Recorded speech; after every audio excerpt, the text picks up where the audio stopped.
नमस्कार डायलॉग्स में आपका स्वागत है। मैं हूं पवन कुमार। एक बार फिर से हम लेकर हाजिर हैं प्रोग्राम स्याह सफेद।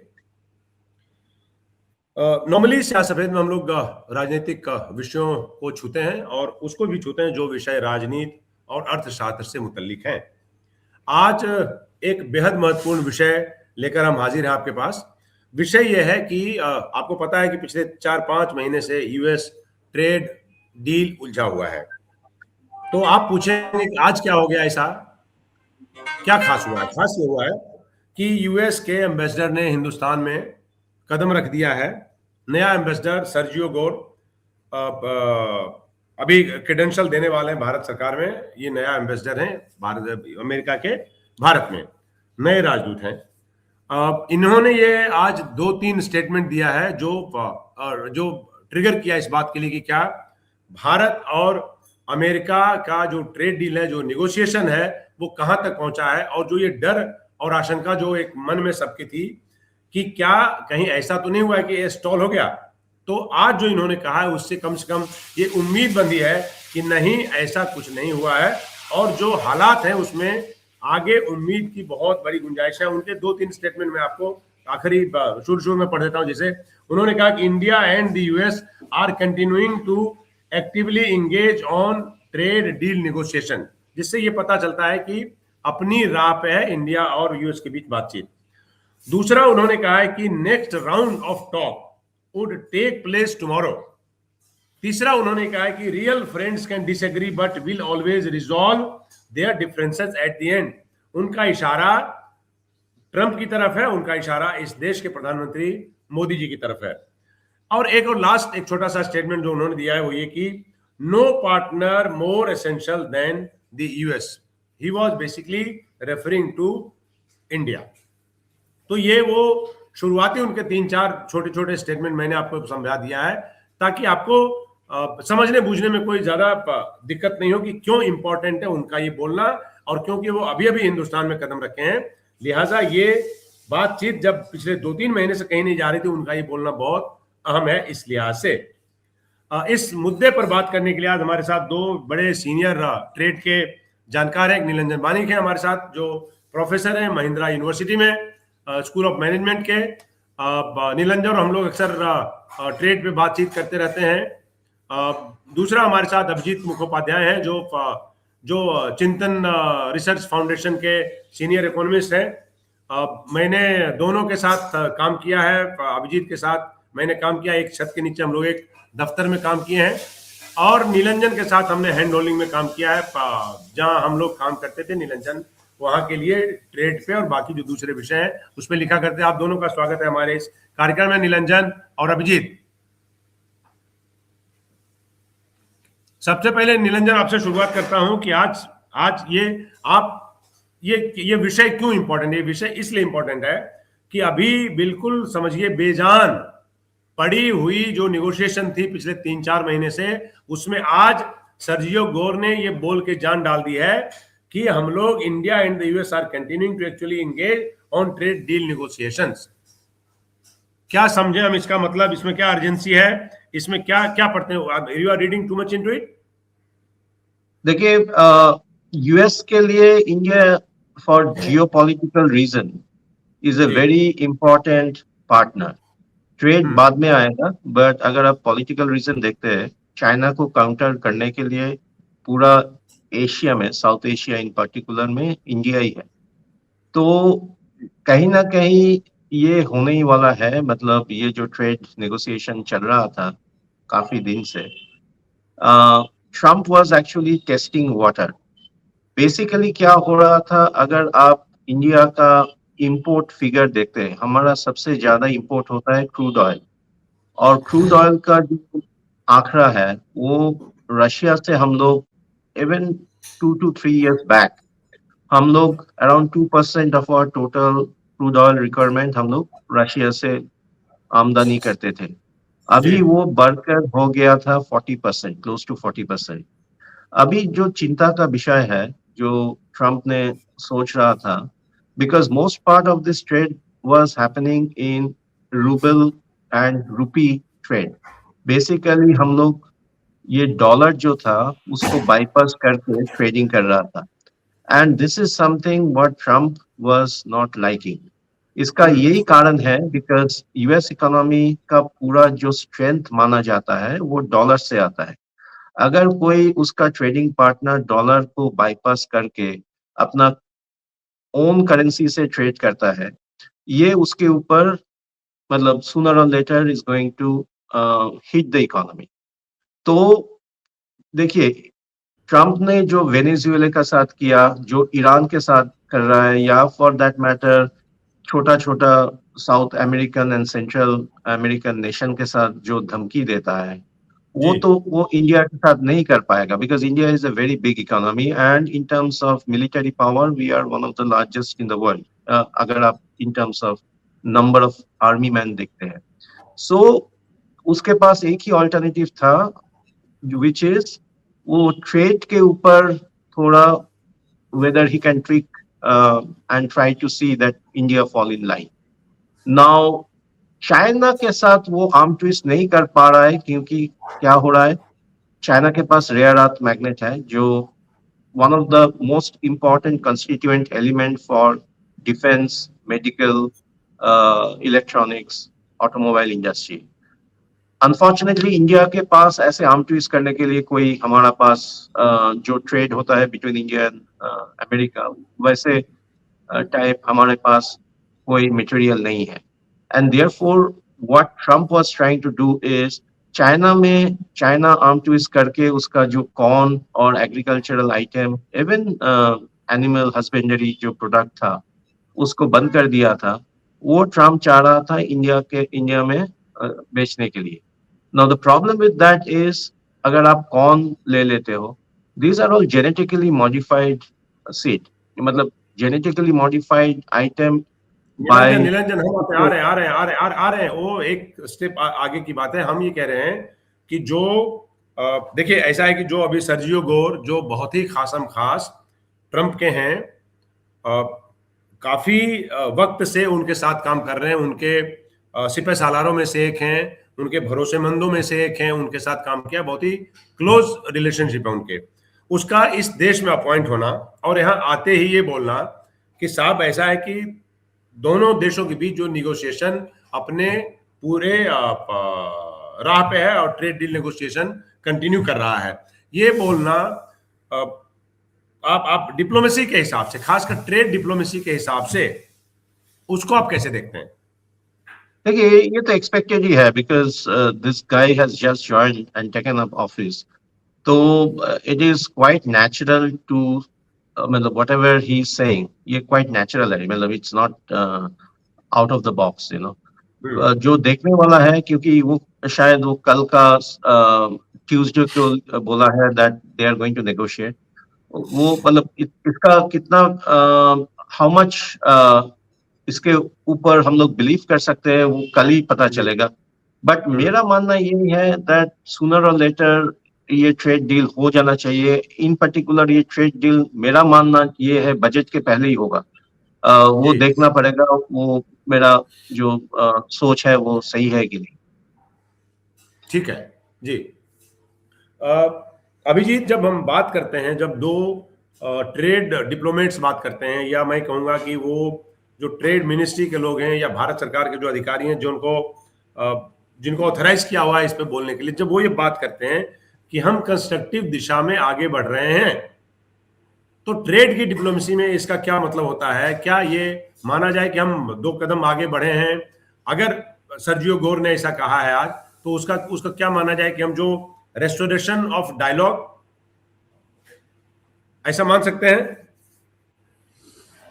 देखिए पवन जी, हम लोग बिल्कुल ऐसा मान सकते हैं। जैसे आपने शुरू किया, वो सबसे पहली बात यह है कि उस समय में मीडिया में भी चारों तरफ आ रहा था, ना कि खाली इंडियन मीडिया में, इवन बाहर के मीडिया में भी ये आ रहा था कि सर्जियो गोर प्रेसिडेंट ट्रम्प के खास आदमी है, वो एम्बेसडर बन के जब ज्वाइन किए हैं और ये अगर बोले हैं तो एक तरीके से ये एक पॉजिटिव आउटकम तो माना ही जाएगा। देखिए 3 तरीके का जो है आउटकम हो सकता है। एक तो जो है आपने चीजों को पॉज कर दिया मतलब आपने डिसकंटिन्यू कर दिया, जो चीज नहीं हुआ है।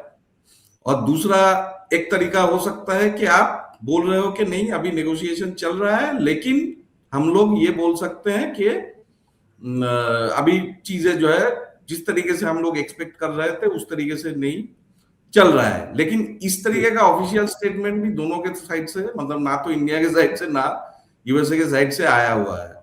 और तीसरा एक तरीका है कि आप बोलते हो, जो आप खुद ही बोल रहे हो कि जो है ये बेसिकली ट्रेड डिप्लोमेसी ही चल रहा है, क्योंकि आप मामला ये है कि ना तो इंडिया यूएस को छोड़ सकता है अभी फिलहाल के लिए, जो हम लोग इकोनॉमिक्स में बोलते हैं शॉर्ट रन, जिसको शॉर्ट रन मतलब कुछ भी हो सकता है, 6 महीने से 1 साल से लेके 2 साल तक भी हो सकता है। उसके अंदर जो है हम लोगों को ये यूएस को मतलब कंप्लीटली छोड़ देना हम लोगों के लिए कोई ऑप्शन है नहीं जी। सबसे बड़ी बात यह है। तो अगर ऑप्शन अगर हम लोगों के सामने खुला है तो हम लोगों को उसमें लगे रहना पड़ेगा। अब बात जहां तक आई यूएस की, तो यूएस के एम्बेसडर अगर जो तुरंत आके यही बोल रहे हैं तो इसको कंस्ट्रक्टिव या पॉजिटिव ही माना जाएगा। हाँ, कम से कम ये मान सकते हैं अभिजीत, और मेरा एड्रेस नीलंजन से भी, कि यूएस एम्बेसडर पहले ही दिन अगर आके ये कह रहा है तो इट मींस वो इंटरेस्टेड है, और नहीं तो कम से कम उसका एक डिप्लोमेटिक वैल्यू समझते हैं कि हम हिंदुस्तान में आए हैं तो सबसे इंपॉर्टेंट अभी किस बात पे, किस चीज पे बात करने से होगा, और किस टोन, टेनर और टाइमिंग, ये तीनों चीजों का आप ख्याल आप दोनों रखिएगा, और इसलिए ये इंपॉर्टेंट बनता है। जो बात नीलंजन आप ये कह रहे थे कि जिसमें आपने एग्रीकल्चर को थोड़ा सा छूने की कोशिश की, फिर बाद में मैंने आपको दूसरा सवाल पूछ दिया था, क्योंकि हम उनके स्टेटमेंट पे बात करना चाहते थे। अब जब आप एग्रीकल्चर की बात करते हैं तो ये यहाँ पे आके ऐसे लगता है इससे कि ये हमारे लिए बहुत इंपॉर्टेंट है, और 2 कदम भी अगर हम आगे चले तो कुछ ना कुछ लूज करने जैसा हो जाएगा। तो ऐसे में क्या ये रियलिस्टिक है एक्सपेक्ट करना कि एग्रीकल्चर जो है वो लार्जली आगे के बातचीत में वो एक्सक्लूड हो जाएगा, और अगर ऐसा नहीं है तो हमें उसके लिए क्या करना चाहिए, ये संभव है क्या? देखिए, agriculture is a very important thing for India, क्योंकि ऑलमोस्ट 48% हमारा जो पॉपुलेशन है वो किसी तरह से एग्रीकल्चर के ऊपर निर्भरशील है। अभी जो जीएम वैरायटी, मतलब जेनेटिकली मॉडिफाइड वैरायटी क्रॉप के बारे में हम लोग बोल रहे हैं, उसमें प्रॉब्लम यही है दैट इसका प्रोडक्टिविटी है ना बहुत ज्यादा है। मतलब अगर आप चावल लेते हो, मिल्क लेते हो या व्हीट लेते हो, लगभग ऑलमोस्ट ऑल द प्रोडक्ट में यूएस का एग्रीकल्चरल प्रोडक्टिविटी 3 या 4 गुना ज्यादा है। And one reason for that is because they are going for the genetically modified crop. India में ये जेनेटिकली मॉडिफाइड क्रॉप अभी तक अलाउ नहीं किया गया है, क्योंकि इसका मानना है that may be it will create some problem with our DNA structure, because हम लोग we are a consumption based economy. तो apart from livelihood of the farmers, दूसरा चीज जो सरकार ने सोच रहा है वो ऐसा ना हो दैट हेल्थ के ऊपर कुछ इम्पैक्ट पड़े, तो वो तो बाद में देखा जाएगा। But what we have told the US is, देखिए US अभी they are one of the largest arm dealers in the world। तो हम लोग बोले बहुत एग्रीकल्चर के छोड़ के हम लोग we are actually buying lots of arms, helicopters लीजिए, सबमरीन लीजिए, इवन जनरल इलेक्ट्रिक का जो इंजन आता है एयरप्लेन के लिए, हम लोग we are trying to buy as much as possible from the US। in that way Russia से हम लोग जो खरीदारी करते थे वो एक्चुअली डाउनवर्ड स्लोप में आ गया when it comes to the arms and ammunition and weapons. But US से जो खरीदारी हो रहा है वो ज्यादा हो रहा है। तो in some way we are trying to ये एग्रीकल्चर का सब्स्टिट्यूट करके आर्म्स में ज्यादा we are putting emphasis. We are also saying that अभी से हम लोग जो क्रूड ऑयल है, बिकॉज अमेरिका के पास ज्यादा गैसोलीन है, उसके पास क्रूड भी है अभी वेनेजुएला को लेने के बाद, we are saying that Russia से वो घटा के हम लोग यूएस से ऑयल भी खरीदारी करेंगे। बस तो बस ये बस सब बस मैं यही आना चाहता था यहाँ पे नीलांजन, आपने बिल्कुल सही जगह पे लाके बात रखी है। मैं ये कह रहा हूं कि जब आप ये कह रहे हैं रक्षा से हमने अपना इंपोर्ट घटाया, तो हमारे लिए जो निगोशिएटिंग रूम है वो कितना आसान हो गया है, वो कितना मतलब कितना एल्बो रूम रह गया उसमें, और हमारी पोजीशन तो बेहतर हो गई है क्या? कुछ दिन पहले I think both the US and Indian government ministers से स्टेटमेंट आया है। आई थिंक जी। Both the parties have given the best what they could, you know. Hmm. अभी कभी कभी मैं ये भी पढ़ रहा हूँ, पॉपुलर प्रेस में आ रहा है, अभी जो जहां ये चीज अटक गया है वो है personal relationship between Modi and Trump. And Trump and Modi both being big leaders, उसका अपना ईगो एक होता है। तो कभी कभी ये भी पढ़ता हूँ that may be Mr Trump is trying to call Mr Modi, he is not picking up and the vice versa, you know. तो मेरा जो मानना है, अभी both the side in terms of जो नेगोशिएशन है, they have done their bit. अभी वो finally ball is in the court of Modi and Trump, whether this two hmm. Big leaders अपना हम्म। अपना ईगो को छोड़ के whether they can come and do this agreement, that is something need to be done. And in that जी। context, ये जो नया ambassador ने जो बात कही है, कहीं मेरा लगता हम्म। है that maybe things are softening up between the hmm. two leaders. थोड़ा सा इसको बदल के सवाल को अभिजीत आपके लिए मैं इसको थोड़ा सा ट्विस्ट करता हूँ ये सवाल को, that that how flexible is India likely to be? देखिए, पहली बात तो ये है कि मैं एक्चुअली इस थ्योरी में मुझे बहुत ज्यादा दम लगता नहीं है कि ये अल्टीमेटली मोदी और ट्रम्प के बीच की कहानी है। जी जी। For the simple reason that ये इतना बड़ा जो ट्रेड डील है, ट्रेड डील में ऑफ जी। कोर्स तो दोनों नेताओं के अपने जो थिंकिंग पैटर्न है, उनका अपना एक फिलोसॉफी दोनों का ही मिलता जुलता है, लेकिन एक अमेरिका के तरफ से सोचना है और दूसरा जो है हिंदुस्तान की तरफ से सोचना है। तो ऑब्वियसली तो उसमें जो है कहीं ना कुछ क्लैश आ रहा है। लेकिन बट ये जो है, मैं ये कहता हूं कि ये बहुत ज्यादा ट्रिवियलाइजेशन जिसको अंग्रेजी में कहते हैं, बहुत ही मतलब जो है सिंप्लीफिकेशन करके जो है इसको रखा जा रहा है। लेकिन मेरा अपना मानना ये है कि अभी भी शुरुआत में भी ये पिछले साल नहीं भी मैं उसमें बोलता उसमें नहीं नहीं नहीं नहीं नहीं अभिजीत, मैं ये कह रहा हूँ कि जब आपके जैसे और हमारे जैसे लोग जब वहाँ का ऑथराइज्ड जब मिनिस्टर जो लेवल का इंसान जब ये बात कह रहा है कि दोनों देशों के बीच बातचीत में एक एक रुकावट बना हुआ है और राष्ट्रीय अध्यक्ष जो है ठीक से रिस्पॉन्ड नहीं किया है, तो हमारे पास नहीं मानने की कोई वजह बनती है क्या? बिल्कुल बनती है, क्योंकि अभी दिक्कत ये है कि अभी देखिए, इसीलिए जो शुरुआत में मैं बोल रहा था कि कॉन्स्ट्रक्टिव मान के इसलिए चलूंगा कि जो है इसको ठप पड़ने नहीं दिया जा रहा है। तो ये मेरे लिए सबसे बड़ा मैसेजिंग है। अगर इसमें से कोई मैसेज मुझे निकालना है तो मैं यही बोलूंगा। दूसरा जो है, ये सारे चीज जो है किसने फोन उठाया किसने फोन नहीं उठाया, वो इस तरफ से तो बोला नहीं जा रहा है। हिंदुस्तान की तरफ से मेरे ख्याल से जो है इसके बारे में कोई बातचीत एटलीस्ट ऑफिशियल रेंज में तो कभी कुछ हुआ नहीं है। बहुत अच्छा हो रहा है, बहुत अच्छा हो रहा है। कुछ नहीं बोला जा रहा है तो बहुत अच्छा हो रहा है, समझिए। हाँ, तो और ट्रम्प के एडमिनिस्ट्रेशन के जितने भी रथी महारथी हैं उनका भी रिकॉर्ड बहुत बढ़िया है नहीं, क्योंकि अब तो 1 साल होने को आ रहा है ना। तो सबसे बड़ी बात यह है कि उनका भी जो वो भी उनमें पूरा का पूरा एडमिनिस्ट्रेशन रूस कैनन से भरा हुआ है। तो अगर ये है तो उसमें जाना नहीं चाहिए।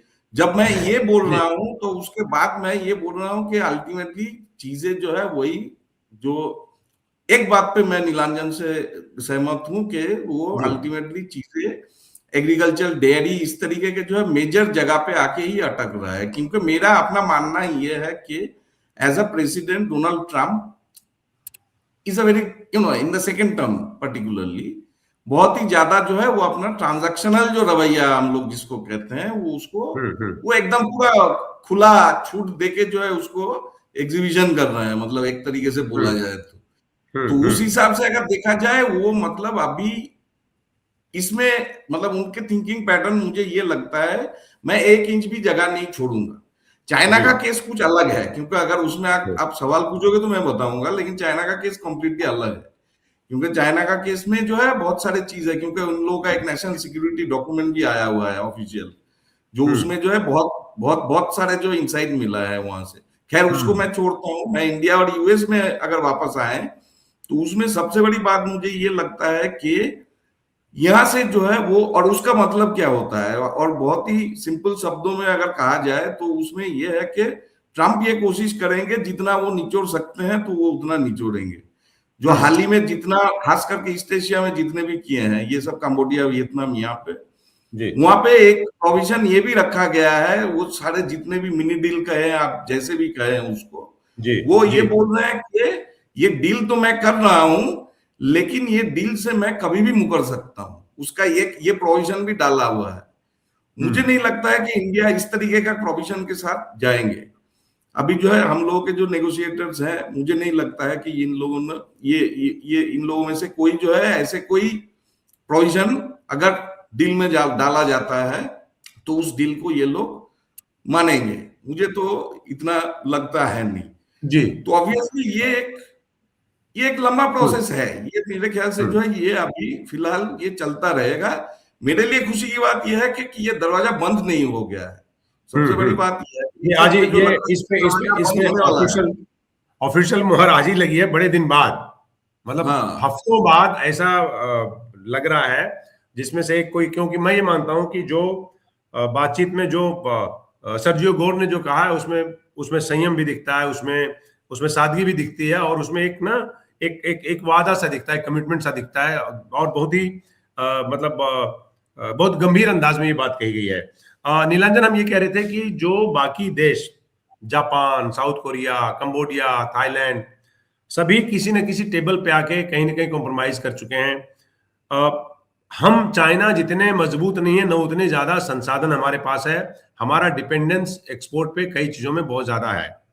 क्या इन कंट्रीज के जैसा, जो बहुत छोटी इकोनॉमी है हमारी साइज में, उनके जैसा अमेरिका के सामने या तो आप कहें सरेंडर होने, या फिर चाइना जैसा आंख दिखाने की हिम्मत हम कर सकते हैं कि as far as trade is concern and as far as the importance of trade is concern?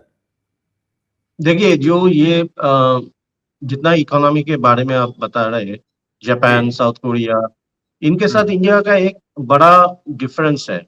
ये सब जो कंट्री है, इनको US is actually giving military protection. अगर उसके साथ इसका डिफेंस एक एग्रीमेंट है, इवन यूरोपियन यूनियन, नाटो में देख लीजिए, उनके साथ इसका डिफेंस एक एग्रीमेंट है, जो कि ना इंडिया के साथ वैसे टाइप एग्रीमेंट नहीं है। सो one important reason for these countries to abide or to surrender as per your statement has to do with the fact इसके साथ जो डिफेंस पैक्ट है, जो हमारे साथ नहीं है। तो इसलिए हम लोग अभी तक we were not in that way surrendering before the US because we tried to give the best that we could. अभी जो देखना है वो whether Mr. Trump is going to agree to that. जो आप बोल रहे हो दैट हमारा एक्सपोर्ट और इंपोर्ट में क्या प्रॉब्लम आ रहा है, यस, ये सही है that US is India's largest trading partner, but अगर आप देखो दैट टॉप जो एक्सपोर्टेबल आइटम्स है, जैसे आपका फार्मास्यूटिकल हो गया, जैसे आपका रिफाइंड पेट्रोलियम प्रोडक्ट हो गया, जो हमारा एक्सपोर्ट है, जो हम यूएस में भेजते हैं, उसमें टैरिफ का इम्पैक्ट उतना आया नहीं। So, but the problem is जिसके ऊपर टैरिफ आया है, हालांकि उसका percentage as a percentage of total export उतना ज्यादा नहीं है। जैसे आप टेक्सटाइल ले लीजिए, या जेम्स एंड ज्वेलरी ले लीजिए, या श्रिम्प ले लीजिए, फूड आइटम्स ले लीजिए, उसका इंडिया का ओवरऑल एक्सपोर्ट बास्केट में अगर आप कंपेयर करते हो जो यूएस में जाता है, in comparison to that it's not that big in terms of the percentage.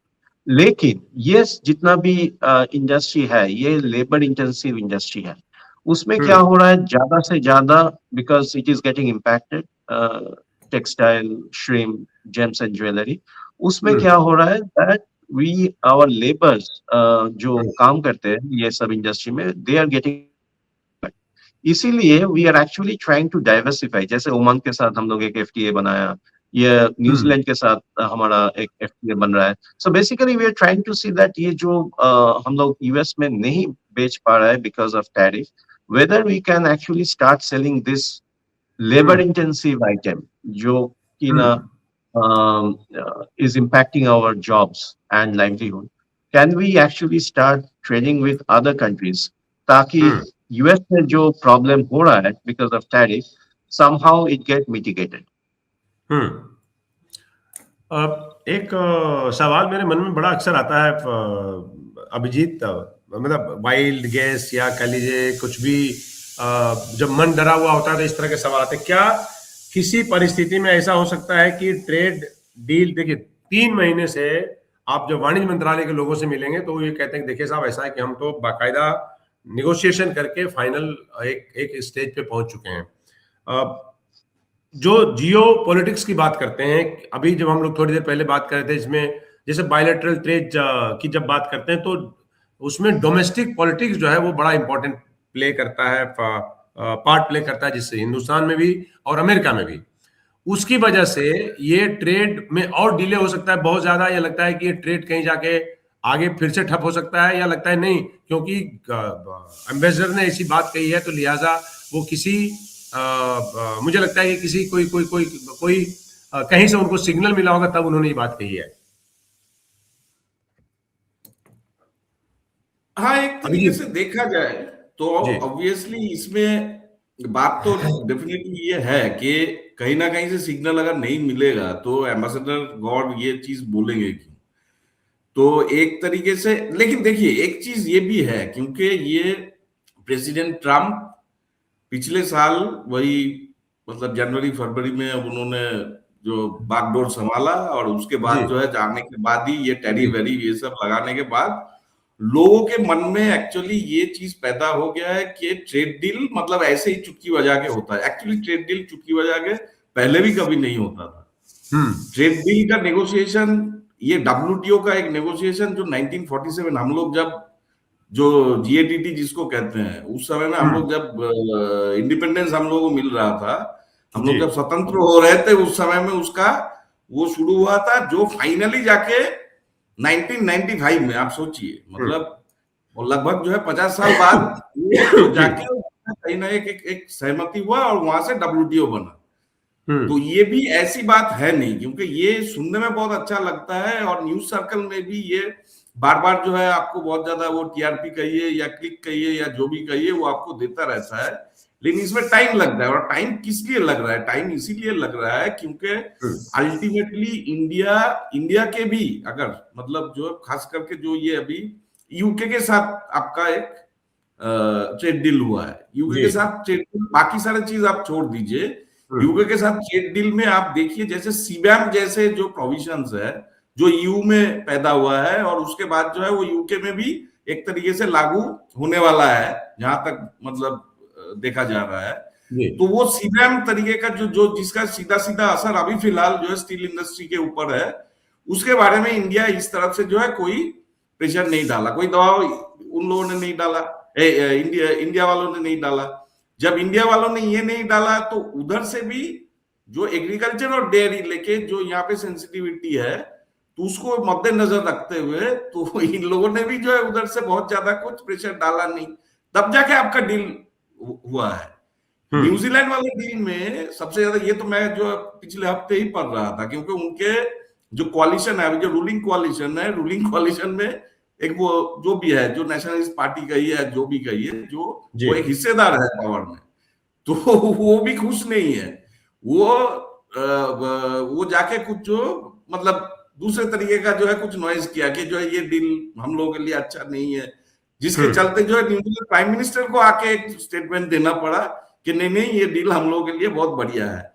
तो ये सारे जो डायनामिक्स भी चलता रहता है। तो मेरे ख्याल से सबसे बड़ा चीज ये है कि एग्रीकल्चर और डेयरी ये दोनों चीज ऐसा है, बाकी सारे चीज अगर मैं छोड़ दूं, ये दोनों चीज में बात अटकना ही अटकना है, क्योंकि अगर आप WTO का भी अगर हिस्ट्री उठा के देख लेंगे, वहां पे भी जहां हम लोग छोड़े थे, अभी तो खैर छोड़िए वो तो कुमा में चला गया है, लेकिन कुमा में जाने से पहले जहां तक अगर WTO का पूरा जो हिस्ट्री अगर आप उठा के देखेंगे, वहां पे भी जो नेगोशिएशन वो सारे जो ये एग्रीकल्चर और बाकी सारे चीजों में ही जो अटका हुआ था। जो चीज अभी आप दोनों की बातों से एक बात तो साफ हो गई कि एग्रीकल्चर एक इशू है जहां पे जिसमें ज्यादा नुआंसेज में जाने की जरूरत है, और जो भारत सरकार को लगता है कि शायद यहाँ पे अगर हमने कोई समझौता किया तो बड़ी बदनामी होगी पॉलिटिकली इवन अदरवाइज, और जनता को जवाब देना मुश्किल हो जाए। दो आखिरी के एक सवाल नीलंजन आपसे भी, और वही सवाल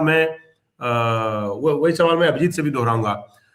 क्या हम अभी बैठे हैं, आज आप समझिए दूसरा हफ्ता चल रहा है दिसंबर का, जनवरी का, अभी फाइनेंशियल ईयर में हमारे पास अभी समझिए कम से कम 30, 60 और करीब 80 दिन बचे हुए हैं। क्या इस फाइनेंशियल ईयर में हम समझ सकते हैं, कोई उम्मीद दिखाई देती है कि दोनों देशों के बीच निगोशिएशन इसको रेपअप कर दिया जाए? मैं जो बोला था वही मैं फिर से दोहरा रहा हूँ। जी, मेरा जो मानना है, ये may be we will be lucky to see that this deal is going through before the budget is placed, you know. तो our let's budget, see. Our budget, हाँ, 1 हाँ, February में जो बजट आ रहा है, मेरा ओके, यही मतलब I'm getting some sense that maybe this will fly through before the budget is placed. Because that will also give some political mileage to our political parties, you know. But ji, let's see. Abhijit, आप देखिए, इसमें मेरा मानना कुछ अलग है। तो ये इसमें मैं जैसे मतलब जो चीज मैं बोल रहा हूँ उसके हिसाब से अगर देखा जाए तो सेरिमोनियल साइनिंग तो आप छोड़ ही दीजिए। सेरिमोनियल साइनिंग कभी भी संभव नहीं है इस फाइनेंशियल ईयर में। मुझे नहीं लगता है कि जो जितना फाइनेंशियल ईयर बचा है उसमें से डील हो जाएगा, क्योंकि मैं अगर बहुत खुश हो जाऊंगा अगर ये कैलेंडर ईयर के अंदर जो है अगर हम लोगों के पास कोई एक डील अगर हो जाता है। तो ट्रंप का जो एडमिनिस्ट्रेशन है तो उसका बेसिस ही है अनप्रेडिक्टेबिलिटी। सो अगर अनप्रेडिक्टेबल अगर रहते हैं तो ऑब्वियसली किसी को कुछ नहीं पता कि कब क्या होने वाला है। तो सबसे बड़ा चीज है कि डील अगर हो जाए तो अच्छी बात है, लेकिन मेरा वो जैसे फिर से मैं दोहराऊंगा, इंडिया को कम से कम, और मुझे नहीं लगता है कि इंडिया ऐसे कुछ मानेंगे भी, इंडिया को ऐसे कोई डील का पार्ट नहीं बनना चाहिए जिसमें अगर ये प्रावधान हो कि वो अमेरिका कभी भी वहां से मुकर सकता है। ऐसा कोई डील जो है उनके साथ नहीं करना चाहिए। बहुत बहुत शुक्रिया नीलंजन, टाइम बड़ा प्रेसिंग था आपके लिए, अब आपने पहले मुझे बोला, और अभिजीत आपका भी बिल्कुल शॉर्ट नोटिस में आने के लिए आप दोनों का बहुत बहुत शुक्रिया हमारे इस कार्यक्रम में। हम आपसे बातचीत करते रहेंगे और जानते रहेंगे। देखते हैं आज जब सर्जियो गौर ने कहा है, जो न्यूली अपॉइंटेड अमेरिका के एम्बेसडर हैं इस देश में, देखते हैं क्या फर्क पड़ता है। क्या पता हो भी जाए, क्या पता अभी थोड़ा वक्त भी लगे। हम वही उम्मीद कर सकते हैं। मैं बड़ा एंथुजियास्टिक हो गया हूं उनके स्टेटमेंट के बाद कि शायद जो जितने भी ऑब्स्टिकल्स हैं वो सब इसमें रिमूव हो जाएंगे। आप दोनों का बहुत बहुत शुक्रिया हमारे इस कार्यक्रम में जुड़ने के लिए। और डायलॉग्स में आप देखते रहिए शाह सफेद। हम हर हफ्ते हर दिन आपको नई नई इशू पर बातें बताते रहेंगे, नए नए इशूज से क्या मुतल्लिक और बातें हैं, उससे अलग अलग पक्ष पे बात करेंगे, जिसमें पॉलिटिक्स भी होगा, जिसमें डिप्लोमेसी भी होगा, जिसमें बाकी और इश्यूज रहेंगे। नमस्कार।